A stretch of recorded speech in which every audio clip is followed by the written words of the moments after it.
বিসমিল্লাহির রহমানির রহিম। আসসালামু আলাইকুম ওয়া রাহমাতুল্লাহ। ইয়াজুজ মাজুজের নাম আপনারা তো অবশ্যই শুনে থাকবেন, কারণ জনসংখ্যার দিক থেকে আমাদের পৃথিবীর সর্বশ্রেষ্ঠ ধর্ম অর্থাৎ আমাদের প্রিয় ইসলাম ধর্মে এটিকে কিয়ামতের আলামত হিসাবে আলোচনা করা হয়েছে। আর বিশ্বাস করা হয় যে যখন আমাদের এই দুনিয়া ধ্বংস হবে অর্থাৎ যখন কিয়ামত আসবে তার আগে আমাদের এই দুনিয়ায় যেই 10টি বড় আলামত দেখা যাবে তার মধ্যে একটি আলামত হবে ইয়াজুজ মাজুজের আগমন। কিন্তু এখন প্রশ্ন হলো যে ইয়াজুজ মাজুজ কোথা থেকে আসবে, কবে আসবে, কিভাবে আসবে, আর এসে করবেইটা বাকি। আর সেই সঙ্গে প্রশ্ন এটিও উঠে আসে যে ইয়াজুজ মাজুজ আসলেই বা কারা, তারা কোথা থেকে এসেছে, আর তাদের ইতিহাসই বা কি, আর মানুষের সঙ্গে তাদের বিশেষ করে মুসলমানদের সাথে তাদের কি এমন শত্রুতা রয়েছে। তো চলুন আজকের এই ভিডিওতে আমরা এই সব কিছুই জানার চেষ্টা করব। একই সাথে ইয়াজুজ মাজুজের যে প্রাচীর রয়েছে সেই সম্পর্কেও আমরা জানব, কারণ এই প্রাচীর শুধু অত্যন্ত বিখ্যাতই নয়, বরং এই প্রাচীর সম্পর্কে মনে করা হয় যে ইয়াজুজ মাজুজ বিগত বহু বছর ধরে, বরং পিছনের হাজারো বছর ধরে ওই প্রাচীরের পিছনে বন্দী রয়েছে। তো সেই জন্য আমরা জানার চেষ্টা করব যে ওই প্রাচীরের রহস্য কি, ওই প্রাচীর কোন দেশে অবস্থিত আছে, আর তখন কি হয়েছিল যখন আমাদের পৃথিবীর একদল এক্সপার্ট ওই প্রাচীরকে খুঁজতে খুঁজতে সেখানে পৌঁছাতে সফলও হয়ে যায়। তারপর সেখানে গিয়ে তারা কি কি দেখেছিল, এই সব কিছুকে জানতে পারবেন আজকের এই খুব সুন্দর ভিডিওতে। সেই জন্য আপনি শুধুমাত্র ভিডিওটিতে একটি ছোট লাইক করে আমাদের সঙ্গে শেষ পর্যন্ত জুড়ে থাকুন। আর যদি আপনি আমাদের চ্যানেলে প্রথম এসে থাকেন তাহলে চ্যানেলটিও সাবস্ক্রাইব করে নেবেন এমন খুব সুন্দর ইনফরমেটিভ ভিডিওগুলি আরও দেখার জন্য। সর্বপ্রথমে আপনাদেরকে জানিয়ে রাখি যে ইয়াজুজ মাজুজের ইতিহাস পড়া বা বোঝার আগে আমাদেরকে হযরত জুলকারনাইনের ইতিহাসকে বুঝতে হবে। কিন্তু আবারও প্রশ্ন উঠে আসে, এই জুলকারনাইন আবার কে ছিলেন? তো ঘটনায় এমন ঘটেছিল যে যখন শেষ নবী হযরত মুহাম্মদ মুস্তাফা সাল্লাল্লাহু আলাইহি ওয়াসাল্লাম নিজের নবুয়তের ঘোষণা করেছিলেন, অর্থাৎ সবার সামনে দাবি করেছিলেন যে আমি হলাম আল্লাহর নবী, তো সেখানে সেই সময় কিছু বড় বড় ইহুদি আলিম যারা ছিল তারা রাসূল সাল্লাল্লাহু আলাইহি ওয়াসাল্লামের কাছে যায় আর আপনার সামনে 3টি প্রশ্ন রাখলো আর বলল যে আপনি যদি এই 3টি প্রশ্নের উত্তর দিতে পারেন তাহলে আমরা বিশ্বাস করব যে আপনি সত্যি আল্লাহর নবী, কারণ এই 3টি এমন প্রশ্ন যার জবাব একজন নবী ব্যতীত আর কেউ দিতে পারবে না। তো ওই বড় ইহুদি আলিমদের তরফ থেকে 3টি গুরুত্বপূর্ণ প্রশ্ন করা হয়েছিল, আর তার মধ্য থেকে একটি প্রশ্ন ছিল হযরত জুলকারনাইনের সঙ্গে রিলেটেড। মানে তারা জানতে চাইছিল যে আপনি আমাদেরকে বলুন এই জুলকারনাইন কে ছিলেন, আর তারা প্রশ্ন করেছিল ওই মানুষের সম্পর্কেও আমাদেরকে বলুন যে দুনিয়ার 3 কোণ পর্যন্ত গিয়েছিল। তো এরপরে রাসূল সাল্লাল্লাহু আলাইহি ওয়াসাল্লামের উপর বিশেষভাবে ওহী নাজিল হয়েছিল, আর কোরআনের মধ্যে বিস্তারিত বর্ণনা করে জুলকারনাইনের সম্পর্কে বলাও হয়েছিল। শুধু এতটুকুই বলা হয়নি যে জুলকারনাইন কে ছিলেন, বরং সেই 3টে সফরের কথাও বলা হয়েছে যা তিনি দুনিয়ার 3 কোণ পর্যন্ত করেছিলেন। আসলে হযরত জুলকারনাইন আমাদের দুনিয়ার এমন একজন বাদশাহ ছিলেন যিনি আজ থেকে প্রায় 2500 বছর আগে জন্মগ্রহণ করেছিলেন, অর্থাৎ 580 খ্রিস্টপূর্বাব্দের কাছাকাছি সময়ে। এই হিসেবে তিনি হযরত ঈসা আলাইহিস সালামের থেকেও 500 কিংবা 600 বছর পূর্বে ইন্তেকাল করে গিয়েছিলেন। এখন প্রশ্ন রয়ে গেল তার রাজ্য কোথায় ছিল?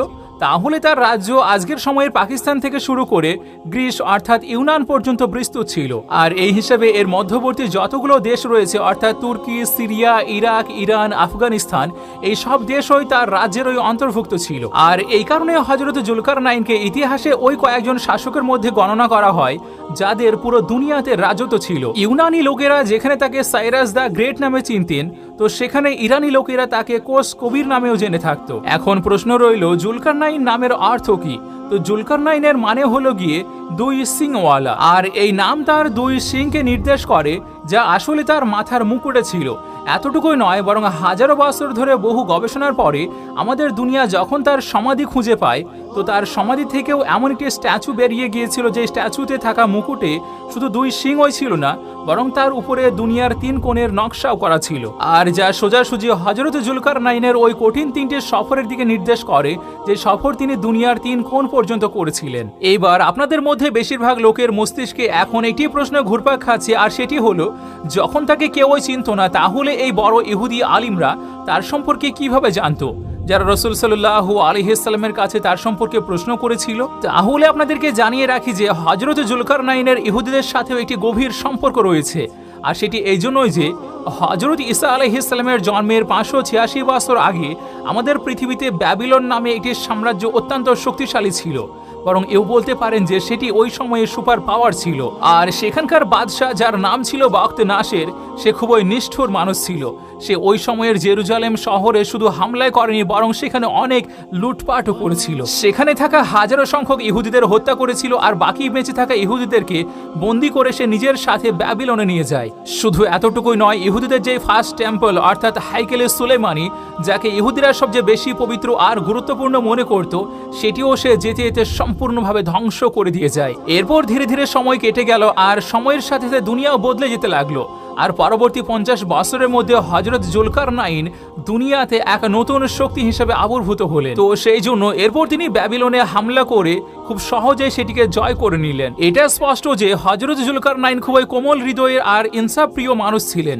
তিনি যেখানে যেতেন লোকেরা তার শোভা দেখেই তার উপর মুগ্ধ হয়ে যেত আর তার বাহিনীতে সামিল হয়ে যেত। তো সেই জন্য এখন যখন তিনি ব্যাবিলনকে জয় করলেন, তখন ব্যাবিলনের লোকেরাও তার সাথে ছিল।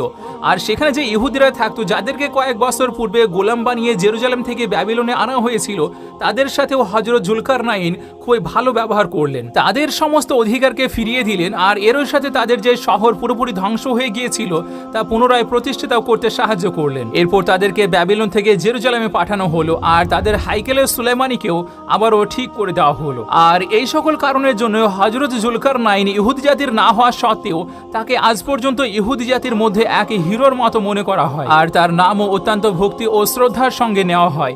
আর এই কারণে ওই সময়ের বড় ইহুদি আলিমরা রাসূল সাল্লাল্লাহু আলাইহি সাল্লামের কাছে হযরত জুলকারনাইন সম্পর্কিত প্রশ্ন করেছিল, কারণ তারা জানতো যে হযরত জুলকারনাইনের সম্পর্কে ওই সময়ে দুনিয়ার কোনো সাধারণ মানুষ কিছুই জানতো না, শুধু আল্লাহ রাব্বুল আলামিন ছাড়া আর কিছু বড় বড় ইহুদি আলিম ছাড়া। যাই হোক, এবার আমাদের এটি জানাও জরুরি যে হযরত জুলকারনাইনের সঙ্গে তার এই 3 সফরের সময়ে ইয়াজুজ মাজুজের সাথে দেখা কখন আর কিভাবে হয়েছিল। আপনাদেরকে জানিয়ে রাখি যে কুরআনুল কারীমে হযরত জুলকারনাইনের একটি সফর সম্পর্কিত ঘটনা উল্লেখ আছে। তিনি একটি পথে গেলেন, অর্থাৎ একটি সফরে গেলেন, আর সূর্য অস্তের জায়গা পর্যন্ত পৌঁছে গেলেন এবং তা একটি কর্দমাক্ত ঝর্ণায় গড়িয়ে পড়তে দেখলেন। আর এর ওই কাছে একটি জাতিকেও দেখতে পেলেন। এরপর আল্লাহ রাব্বুল আলামিন ইরশাদ করলেন, হে জুলকারনাইন, হয়তো তুমি তাদের শাস্তি দাও, আর নয়তো তাদের জন্য কিছু ভালো করো। অর্থাৎ কুরআনুল কারীমের এই আয়াত দ্বারা এটি বোঝানোর চেষ্টা করা হয়েছে যে হযরত জুলকারনাইন তার 3টি সফর থেকে একটি সফর পশ্চিমের দিকে করেছিলেন, আর তিনি যেতে যেতে এত সামনের দিকে চলে গিয়েছিলেন যে তিনি পানির একটি ঝর্ণা পর্যন্ত দেখতে পেয়েছিলেন, আর সেখানে তিনি সূর্যকে অস্ত যেতে দেখেছিলেন। এতটুকুই নয়, সেখানে তার একটি কওমের সঙ্গে দেখাও হয়েছিল, যারা তার কাছে অভিযোগ করেছিল ইয়াজুজ মাজুজের নামে। সাধারণভাবে ইয়াজুজ মাজুজ তাদের এলাকায় থাকা একটি এমন কওম ছিল বা জাতি ছিল যারা অত্যন্ত নিষ্ঠুর আর ভয়ঙ্কর ছিল। আশেপাশের এলাকাতে আক্রমণ করা এদের জন্য সাধারণ বিষয় ছিল। এরা আশেপাশের গোত্রের উপর হামলা করে তাদের সদস্যদের পুরোপুরি ধ্বংস আর বরবাদ করে দিত, পুরো কাবিলাকে লুটে নিত, আর তাদের বেঁচে থাকা শিশু আর মহিলাদেরকে গোলাম বানিয়ে নিত। এছাড়াও না জানি আরো কি কি করত। এতটুকু নয়, কুরআনুল কারীমে এদের লোকেশন সম্পর্কে বলা হয়েছে। কুরআনুল কারীম অনুযায়ী ইয়াজুজ মাজুজের এই ভয়ানক জাতি একটি এমন পাহাড়ের চূড়ায় বসবাস করত যেখানে যাওয়ার জন্য শুধুমাত্র একটি রাস্তা ছিল। এই জন্য আশেপাশে থাকা ওই সাধারণ মানুষেরা যারা ইয়াজুজ মাজুজের অত্যাচার নির্যাতনে খুবই সমস্যায় ছিল, তারা শুধু তাদের বিরুদ্ধে অভিযোগও করেনি, বরং একই সাথে তার কাছে রিকোয়েস্ট করেছিল যে যদি আমরা অনেক সম্পদ একত্র করে আপনাকে দিই, তাহলে আপনি কি আমাদের আর তাদের মধ্যে অত্যন্ত শক্তিশালী আর মজবুত একটি প্রাচীর বানাতে পারবেন, যার মাধ্যমে আমরা এদেরকে সর্বসময়ের জন্য আটকে রাখতে পারবো। তখন হযরত জুলকারনাইন জবাব দিলেন, আল্লাহর রহমতে আমার কাছে অনেক ধনসম্পদ রয়েছে, শুধু তোমরা আমাকে ফিজিক্যালি সাহায্য করো, অর্থাৎ কাজে সাহায্য করো, ব্যাস। এরপর আর কি হলো, হযরত জুলকারনাইনের সঙ্গে মিলে তারা সবাই, মানে সেই সাধারণ লোকেরা আর হযরত জুলকারনাইনের ফৌজ একসঙ্গে মিলে এই প্রাচীর বানানো শুরু করে দিল। আর এই প্রাচীরকে লোহা আর তামাকে গলিয়ে বানানো হয়েছিল। সেই জন্য এটি একটি এমন প্রাচীর হয়ে গিয়েছিল যেটিকে ভাঙা একেবারে অসম্ভব ছিল, যে কারণে তখন থেকে আজ পর্যন্ত ইয়াজুজ মাজুজ এই প্রাচীরের পিছনে বন্দী হয়ে আছে, আর ততক্ষণ পর্যন্ত থাকবে যতক্ষণ পর্যন্ত এই প্রাচীর ভেঙে না যাবে। আর এই প্রাচীর একদিন ভেঙেও যাবে, তা এই জন্য যে কারণ এই নিষ্ঠুর ও ভয়ানক কম প্রতিদিনই এই দেওয়ালের ভিত্তি খোদাই করার চেষ্টা করে, আর সন্ধ্যার মধ্যে যখন তারা বেশিরভাগ কাজও সম্পন্ন করে, ঠিক তখন এই ভেবে ফিরে চলে যায় আমাদের বাকি যে কাজটুকু আছে কাল আমরা শেষ করব, কিন্তু তারা ইনশাআল্লাহ বলতে ভুলে যায়, যার কারণে পরের দিন সকালে যখন তারা ওঠে তো সেই প্রাচীর একদম আগের অবস্থাতে থাকে যে অবস্থায় তারা এটির খোদাই শুরু করেছিল, অর্থাৎ আবারও সেই প্রাচীর মজবুত আর ঠিকঠাক হয়ে যায়। কিন্তু কিয়ামতের আগে সেই দিন অবশ্যই আসবে যখন তারা সন্ধ্যায় ফেরার সময় ইনশাআল্লাহ বলবে, আর সেই ইনশাআল্লাহর বরকতে যখন তারা পরের দিন আসবে তখন এদের প্রাচীর ততটাই খোদাই করা থাকবে যতটা তারা খোদাই করে রেখে গিয়েছিল, যেই কারণে এই প্রাচীর ছেদ হয়ে যাবে আর তখন তারা সম্পূর্ণভাবে মুক্ত হয়ে বেরিয়ে আসবে। বাইরে এসে তারা এত বেশি সংখ্যক হবে যে সমস্ত নদীর পানি পান করে ফেলবে, অর্থাৎ সব নদীগুলোকে শুকিয়ে ফেলবে। এবার যদি সবচেয়ে বড় প্রশ্নের সম্পর্কে বলা হয়, মানে ইয়াজুজ মাজুজের ওই প্রাচীর আজকের সময়ে কোথায় আছে, তো আপনাদেরকে জানিয়ে রাখি যে এর সম্পর্কে বড় বড় স্কলারদের ভিন্ন ভিন্ন মতামত পাওয়া গিয়েছে। ডক্টর মাওলানা আবুল কালাম আজাদ আর তার মতো আরও কিছু বড় স্কলার অনেক গবেষণার পর দাবি করেছিলেন যে যেখানে হযরত জুলকারনাইন ইয়াজুজ মাজুজের ওই প্রাচীর বানিয়েছিল তা আসলে আজকের সময়ে দারবানের এলাকা, যা আর্মেনিয়া আর আজারবাইজানের এলাকায় অবস্থিত আছে। তাদের রিসার্চ অনুযায়ী এই এলাকায় সর্বপ্রথম হযরত জুলকারনাইন এটি কেল্লা বানিয়েছিলেন আর তারপর ওই কেল্লার দেওয়ালকে লোহা আর তামা মিশিয়ে বানানো হয়েছিল যাতে করে আশেপাশের সব জাতিকে ইয়াজুজ মাজুজের হামলা থেকে বাঁচানো যায়, যে জাতিরা হযরত জুলকারনাইনের কাছে নিজেদের হেফাজতের জন্য রিকোয়েস্ট করেছিল।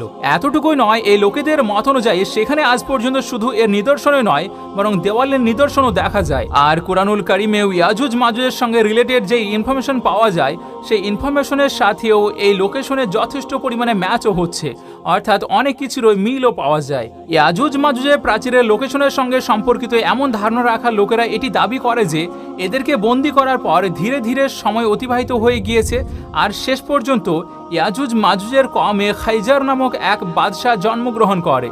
সে শুধু ইহুদি ধর্ম কবুলে করেনি বরং নিজের জাতি ইয়াজুজ মাজুজদেরও ইহুদি বানিয়ে দিয়েছিল। আর আজকের সময়ে দুনিয়াতে যত ইহুদি পাওয়া যায় তারা আসলে ইয়াজুজ মাজুজেরই বংশধর। প্রমাণ হিসাবে তারা দাবি করে যে ইহুদি একটি এমন ধর্ম যা কখনোই কবুল করা যায় না, অর্থাৎ নতুন মানুষ তা অ্যাকসেপ্ট করতে পারে না, কারণ ইহুদি তো আসলে একটি জাতি যা বংশ তালিকার উপরে গিয়ে নবীদের সঙ্গে মিলিত হয়। এছাড়াও ঐতিহাসিকভাবে ইহুদিরা সোনালী রঙের হয়, কিন্তু আজকের সময়ের যে ইহুদিরা রয়েছে তারা ফর্সা, যাদেরকে সাধারণত তুর্কি জাতির মনে হয়। এছাড়াও এই লোকেরা নিজেদের গবেষণাকে আরো পাকাপোক্ত করার জন্য শেষ নবী হযরত মুহাম্মদ মুস্তাফা সাল্লাল্লাহু আলাইহি ওয়াসাল্লামের সেই হাদিসও পেশ করেন যেখানে বলা হয়েছিল যে ইয়াজুজ মাজুজের ফিতনা যথেষ্ট কাছাকাছি চলে এসেছে আর আজ তারা নিজেদের দেওয়ালে এত বড় একটি সুড়ঙ্গ করে ফেলেছে। অর্থাৎ এই লোকেদের মতে এই হাদিস থেকে জানা যায় যে এরা নিজেদের প্রাচীর থেকে বেরোনোর রাস্তা রাসূল সাল্লাল্লাহু আলাইহি ওয়াসাল্লামের সময়ে খুঁজে নিয়েছিল।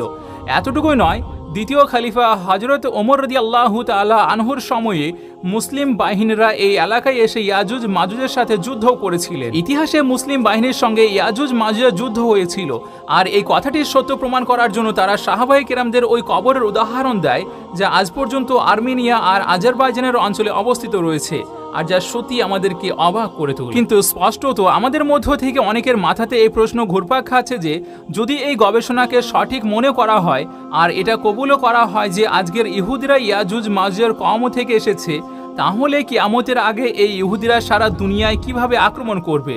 কারণ আজ পর্যন্ত আমরা এটাই পড়ে আর শুনে আসছি যে ইয়াজুজ মাজুজ যারা কিয়ামতের পূর্বে আবির্ভূত হবে তারা আসলে পুরো দুনিয়াতে হামলা করবে। তাহলে আপনাদেরকে জানিয়ে রাখি যে এই সমস্ত প্রশ্নের উত্তর দিতে গিয়ে এই স্কলাররা বলেন এখানে হামলা করা মানে তলোয়ার দিয়ে হামলা করা নয়, অর্থাৎ হাতিয়ারের মাধ্যমে নয়, বরং এখানে হামলা করার অন্য একটি মানে রয়েছে। আজকের সময়ে আপনারা মিডিয়াতেই দেখুন বা কোনো বিজনেস ফিল্ডে দেখুন অথবা দুনিয়ার যে কোনো ফিল্ম ইন্ডাস্ট্রিতে দেখে নিন, সব ফিল্ডে ইহুদিরাই সবচেয়ে উপরে বসে রয়েছে।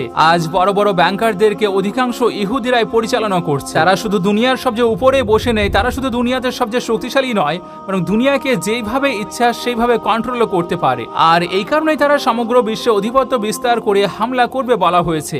তবে স্পষ্টত গবেষণায় হয় এটি কোনো ব্যক্তির কঠোর পরিশ্রম ও প্রচেষ্টার পরে নিজের করা পার্সোনাল মতামত হয়, এছাড়া গবেষণাকে আর কিছুই মনে করা হয় না। এই কারণেই ডক্টর মাওলানা আবুল কালাম আজাদ এবং তার মতো বহু স্কলারদের অনেক পরিশ্রম ও প্রচেষ্টায় করা এই গবেষণাকে বর্তমান বিশ্বের অধিকাংশ মুসলমান এক বিন্দুও বিশ্বাস করে না, কারণ তাদের গবেষণা আজও ইয়াজুজ মাজুজের সঙ্গে সম্পর্কিত অনেক প্রশ্নের জবাব দেওয়ার সক্ষম নয়। উদাহরণস্বরূপ আমরা সবাই জানি যে কিয়ামতের পূর্বে আবির্ভূত হওয়া ইয়াজুজ মাজুজের যে সংখ্যা হবে তা আসলে দুনিয়ার মানুষের থেকে কয়েক গুণ বেশি হবে। যদি ইহুদদেরকে তাদের জাতি মনে করা হয় তাহলে ইহুদি তো মোট জনসংখ্যার 1% নয়। এছাড়াও যদি এটি মেনেও নেওয়া হয় যে ইয়াজুজ মাজুজের কম হলো ইহুদিরা আর তারা মুক্ত আছে, তাহলে এতে হাদিসের কি মানে হবে যেখানে বলা হয়েছে যে ইয়াজুজ মাজুজ প্রতিদিন নিজেদের প্রাচীরকে ভাঙার চেষ্টা করে। এছাড়াও ইয়াজুজ মাজুজের প্রাচীরের সাথে রিলেটেড আর্মেনিয়া আর আজারবাইজানের যে অঞ্চলের লোকেশনে এরা বলেছে সেটি আসলে দুইটি পাহাড়ের মধ্যে হওয়ার কথাটির সাথেও সাদৃশ্যপূর্ণ নয়, অর্থাৎ এই কেল্লার লোকেশন দুই পাহাড়ের মাঝখানে নয়, স্পষ্টতই ওই প্রাচীর দুই পাহাড়ের মাঝখানে বানানো হয়েছিল। যাই হোক, যদি কথা বলি ইয়াজুজ মাজুজের প্রাচীরের সঙ্গে রিলেটেড দ্বিতীয় থিওরির সম্পর্কে, তাহলে আপনাদেরকে জানিয়ে রাখি যে আমাদের দুনিয়াতে এমন একটি গবেষণা দল রয়েছে যারা শুধু এটি দাবি করেনি যে তারা ইয়াজুজ মাজুজের দেওয়ালকে খুঁজে পেয়েছে, বরং তারা এটিও বলে যে সেখানে গিয়ে নিজেদের চোখে সেই প্রাচীরকে দেখেও এসেছে। এই গবেষণা দলের মত অনুযায়ী এরা সর্বপ্রথম কোরআন, হাদিস আর ঐতিহাসিক বইগুলোতে ইয়াজুজ মাজুজের সঙ্গে সম্পর্কিত যতগুলো ইনফরমেশন আছে ওই সবগুলোকে একত্র করেছে, আর এরপর এই সমস্ত ইনফরমেশনের সাহায্যে ওই সময়ে দুনিয়ার একটি নকশাও তৈরি করেছে। আর তারপর এই লোকেরা ইয়াজুজ মাজুজের গোত্রকে সন্ধান করতে বেরিয়ে পড়ে। তাদের মত অনুযায়ী ওই প্রাচীর বর্তমান সময়ের কিরগিজস্তান নামক দেশে অবস্থিত আছে, যা একসময় সোভিয়েত ইউনিয়নের অংশ ছিল, অর্থাৎ রাশিয়ার আন্ডারে ছিল। কিন্তু যখন ইউএসএসআর বিচ্ছিন্ন হয়ে যায় তখন এটি একটি আলাদা দেশে পরিণত হয়। তাদের মত অনুযায়ী এই অঞ্চলে বর্তমান সময়ে খুবই কম মানুষ বসবাস করে, আর এই দেশের বেশিরভাগই সমতল এবং পাহাড়ে ঢাকা, অর্থাৎ দেশের অধিকাংশ এলাকা সমতল ও পাহাড়ি। এছাড়াও যদি গবেষণা দলের কথা বলি তাহলে তাদের মধ্যে কিছু মিশরেরও ছিলেন, আর অধিকাংশ মানুষের মধ্য এশিয়া থেকে ছিলেন। এই লোকেরা 1 বছর 4 মাসের দীর্ঘ পথ ভ্রমণ করেছিলেন। তাদের মধ্যে কয়েকজন দুর্যোগপূর্ণ আবহাওয়া এবং ভ্রমণের সমস্যার কারণে প্রাণও হারিয়েছেন। এরপর তারা যখন ওই লোকেশনে পৌঁছায় তখন তারা দেখে পাহাড়ের মধ্যে বরফের একটি এমন রাস্তা রয়েছে যা দেখে বোঝা যায় আসলে তা প্রাকৃতিক রাস্তা নয়, বরং এটি মানুষের দ্বারাই তৈরি করা হয়েছে, কারণ এর পাশে পড়ে থাকা পাথর থেকে বোঝা যায় যে এটি ধাতু অথবা লোহা তামা গলিয়ে বানানো হয়েছে। তারা সেখানে গিয়ে দেখলো আসলে দুই পাহাড়ের মাঝে ওই যে দেওয়াল রয়েছে তা লোহা এবং তামা দিয়ে বানানো হয়েছে, আর এর উপর বরফের একটি পুরো আস্তরণ পড়ে রয়েছে, এমন একটি বরফের আস্তরণ যা দেখে একদম সোজা অর্থাৎ ফ্ল্যাট মনে হয়। এবার প্রকাশ্য কথা এটি যে এটি এমন একটি এলাকা যেখানে দূর দূর পর্যন্ত কোনো বস্তিই নেই, তো সেই জন্য এমন একটি এলাকা যেখানে মানুষের কোনো বসতিই নেই সেখানে দেওয়াল বানানোর কি প্রয়োজন ছিল? এমনিতে তো এই লোকেশনে কোনো মানুষ না তার গাড়ি নিয়ে যেতে পারবে আর না কোনো প্রাণীর উপরে চড়ে বা এই ধরনের কোনো যানবাহনের সাহায্য নিয়ে, কিন্তু যখনই তারা হেলিকপ্টার দিয়ে এই লোকেশনে ল্যান্ড করেছিল তখন তারা দেখে অবাক হয়ে গিয়েছিল যে মেটাল ডিটেক্টর তাৎক্ষণিক সিগন্যাল দিতে শুরু করে, আর এটি এই কথারও নিশানা যে এই বরফের পুরো স্তরের নিচে একটি এমন দেওয়াল রয়েছে যা হাজারো বছর আগে মেটাল অর্থাৎ লোহা এবং তামা দিয়ে বানানো হয়েছিল। যদিও এটিও এক্সপার্টদেরও একটি গবেষণা, আর এখনও এমন অনেক প্রশ্ন রয়েছে যার জবাব খোঁজা বাকি রয়েছে। তো আজকের জন্য শুধুমাত্র এই পর্যন্তই। ভিডিও যদি সামান্যতম ইনফরমেটিভ মনে হয়ে থাকে তাহলে ভিডিওটিকে আপনার ফ্যামিলি এবং প্রিয়জনের মাঝে অবশ্যই শেয়ার করবেন।